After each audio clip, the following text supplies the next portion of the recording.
नमस्कार दोस्तों, कामयाबी तक टुडे जीके सीरीज में आपका स्वागत है।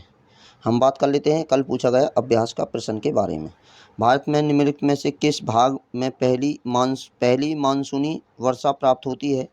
ऑप्शन है ए पश्चिमी घाट, ऑप्शन बी है पूर्वी घाट, ऑप्शन सी है हिमालयन घाट, ऑप्शन डी है कोरोमंडल घाट। तो इसका उत्तर है ऑप्शन ए पश्चिमी घाट। हाल ही में भारत मौसम विज्ञान विभाग ने कहा है कि इस वर्ष मानसून केरल राज्य में अपनी अपनी सामान्य तिथि 1 जून से 4 दिन पहले यानी 27 मई को ही दस्तक देगा। दक्षिण पश्चिम मानसून जुलाई सितंबर के बीच आता है और भारत के अधिकांश भाग में इससे वर्षा होती है। मानसून की पहली वर्षा केरल राज्य, कर्नाटक व महाराष्ट्र के तटीय क्षेत्रों में होती है। इस तरह पश्चिमी घाट सबसे पहले मानसून वर्षा प्राप्त करता है, तो इसलिए विकल्प ए सही है। तो इस प्रकार हमारा इस अभ्यास प्रश्न का उत्तर है ऑप्शन ए पश्चिमी घाट। हम बात कर लेते हैं आज की सीरीज का पहला प्रश्न। निम्नलिखित कथनों पर विचार कीजिए। कथन 1, marginal cost of funds based lending rate वह न्यूनतम उधार दर है जिसके नीचे किसी बैंक को उधार देने की अनुमति नहीं है। 2, MCLR ने पहले के आधार पर प्रणाली को बदल दिया था। उपयुक्त में से कौन सा या कौन से कथन सही हैं? ऑप्शन ए है केवल एक, ऑप्शन बी है केवल दो, ऑप्शन सी है एक और दो दोनों, ऑप्शन डी है न तो एक न ही एक तो दो। तो इसका उत्तर है ऑप्शन सी एक और दो दोनों। हाल ही में भारतीय रिजर्व बैंक द्वारा रेपो दर में वृद्धि किए जाने के बाद SBI ने अपनी उधार दर में 0.1% की वृद्धि की है। Marginal cost of funds based lending rate वह न्यूनतम उधार दर है जिसके नीचे किसी बैंक को उधार देने की अनुमति नहीं है, इसलिए कथन एक सही है। वाणिज्यिक बैंक के लिए उधार दरों को निर्धारित करने के लिए MCLR ने पहले ही अपने उधार दर प्रणाली को बदल दिया था, इसलिए कथन 2 सही है। RBI ने 1 अप्रैल 2016 को ऋणों के लिए ब्याज दरों को निर्धारित करने के लिए MCLR लागू किया था। तो इस प्रकार हमारे इस प्रश्न का उत्तर हो जाता है ऑप्शन सी 1 और 2 दोनों सही हैं। अगला प्रश्न, निम्नलिखित में से कौन से देश नाटो के सदस्य हैं? 1 लक्ज़मबर्ग, 2 जर्मनी, 3 स्पेन, 4 स्वीडन।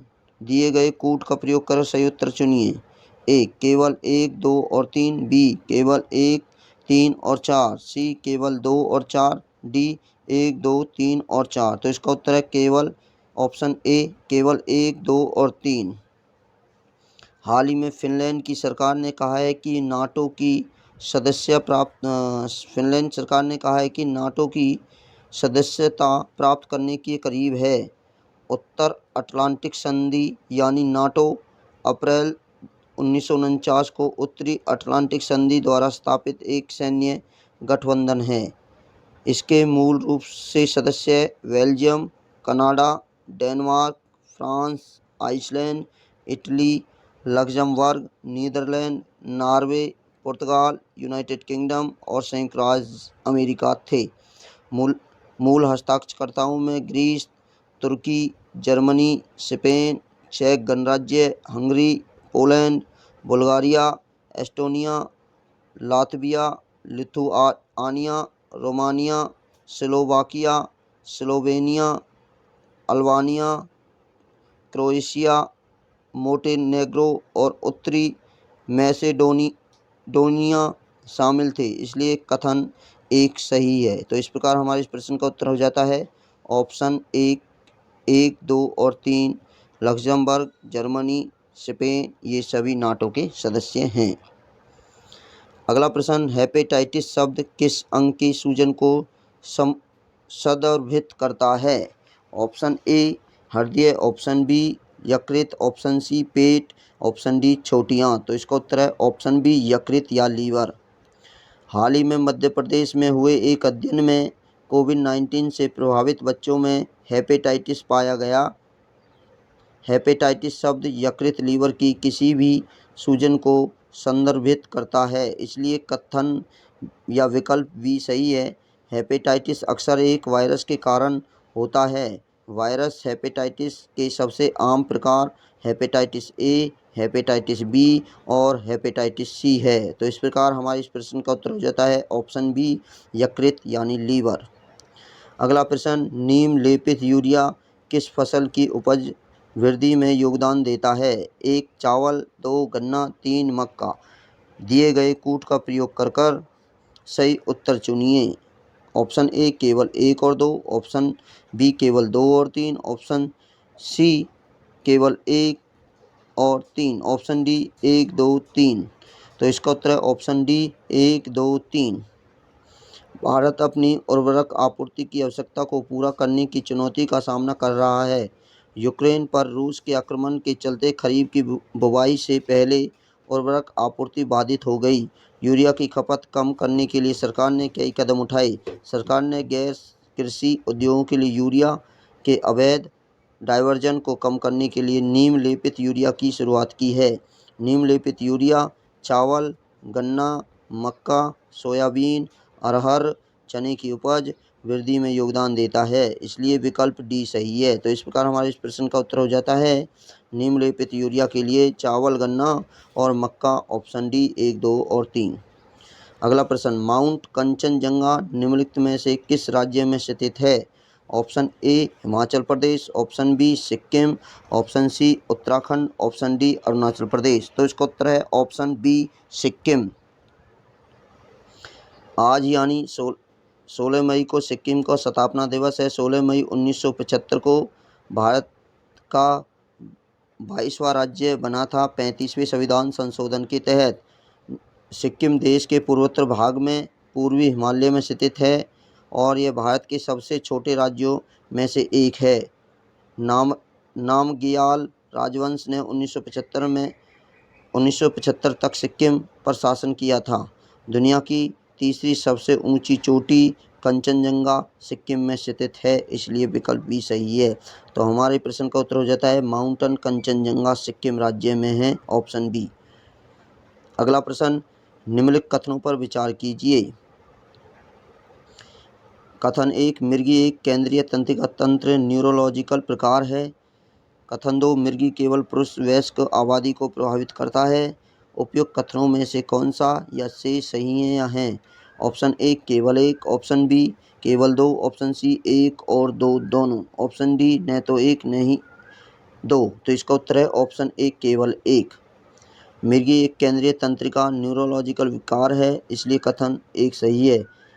इस विकार में मस्तिष्क की गतिविधि असामान्य हो जाती है। मिर्गी चौथा सबसे आम तंत्रिका संबंधित विकार है और सभी उम्र के लोगों को प्रभावित करता है, लेकिन यह छोटे बच्चों और बड़े वयस्कों में अधिक आम है, इसलिए कथन 2 सही नहीं है। हालांकि यह महिलाओं की तुलना में पुरुषों में थोड़ा अधिक होता है। मिर्गी का कोई इलाज नहीं है, लेकिन इस विकार को दवाओं या अन्य नीतियों के साथ प्रबंधित किया जा सकता है। तो इस प्रकार हमारे प्रश्न का उत्तर हो जाता है ऑप्शन ए केवल 1 सही है। अगला प्रश्न, निम्नलिखित में से कौन G7 के सदस्य हैं? 1 दक्षिण कोरिया, 2 कनाडा, 3 रूस, 4 इटली। नीचे दिए गए कूटों में सही उत्तर चुनिए। ऑप्शन ए केवल 2, ऑप्शन बी केवल 2 और 4, ऑप्शन सी केवल 1, 2 और 4, ऑप्शन डी 1, 2, 3 और 4। तो इसका उत्तर है ऑप्शन बी केवल 2 और 4। हाल ही में G7 ने भारत के गेहूं निर्यात रोकने संबंधित फैसले की आलोचना की है। G7 दुनिया की 7 उन्नत अर्थव्यवस्थाओं का एक अनौपचारिक समूह है। Canada, France, Germany, Italy, Japan, United kingdom, संयुक्त राज्य अमेरिका इसके सदस्य हैं, इसलिए विकल्प बी सही है। रूस 1998 में शामिल हुआ तो यह G8 बन गया, लेकिन 2014 में क्रीमिया के अधिग्रहण के बाद इस समूह से बाहर कर दिया गया। तो इस प्रकार हमारे इस प्रश्न का उत्तर हो जाता है ऑप्शन बी केवल 2 और 4। इटली और दक्षिण कोरिया G7 के सदस्य हैं। YD 12707 सूरत के संबंध में निम्नलिखित कथनों पर विचार कीजिए। यह प्रोजेक्ट 15B डिस्टायर का चौथा जहाज है। दूसरा, इसे स्वदेशी रूप से डिज़ाइन किया गया है। उपयुक्त में से कौन सा या से कथन सही है या हैं? ऑप्शन ए केवल 1, ऑप्शन बी केवल 2, ऑप्शन सी 1 और 2, ऑप्शन डी न तो 1 न ही 2। तो इसका उत्तर है ऑप्शन सी 1 और 2 दोनों। भारतीय नौसेना के 2 फ्रंटलाइन युद्धपोतों की एक साथ मझगांव डॉक्स लिमिटेड मुंबई में लॉन्च किया जाएगा। ये युद्धपोत प्रोजेक्ट 15B डिस्टायर सूरत और प्रोजेक्ट 17A फ्रिगेट उदयगिरी हैं।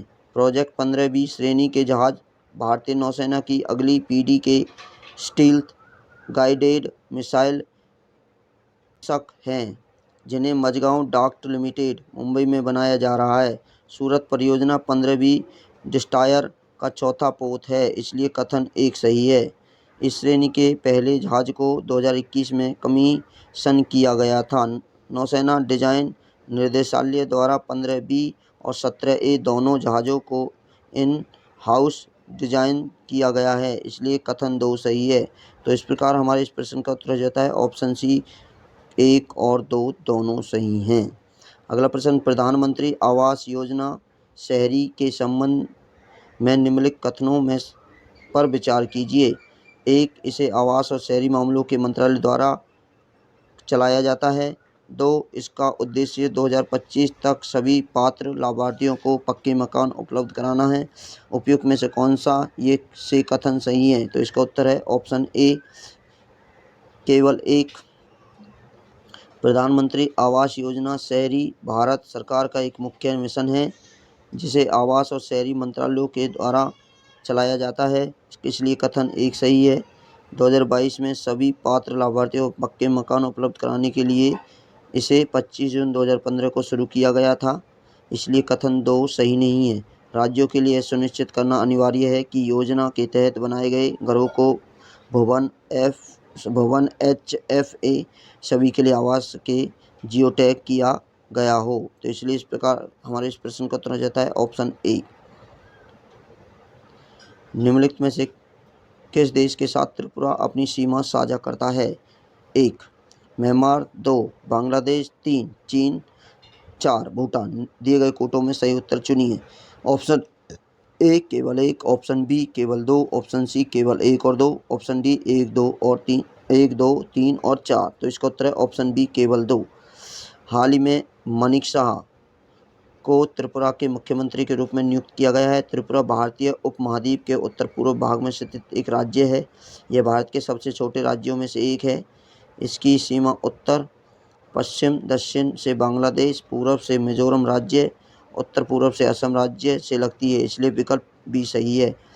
यह NH-44 द्वारा शेष भाग से जुड़ा हुआ है, जो असम, मेघालय, उत्तरी बंगाल, कोलकाता, भारत के अन्य हिस्सों से होकर गुजरता है। तो इस प्रकार हमारे इस प्रश्न का उत्तर हो जाता है ऑप्शन बी केवल बांग्लादेश।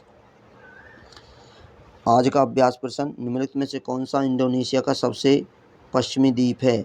1, जावा, 2, लंबोक, सी, सुमात्रा, डी, बाली। इसका उत्तर हमें कमेंट बॉक्स में दीजिए। जब तक के लिए आप पढ़ते रहें, सुरक्षित रहें, स्टे मोटिवेटिव।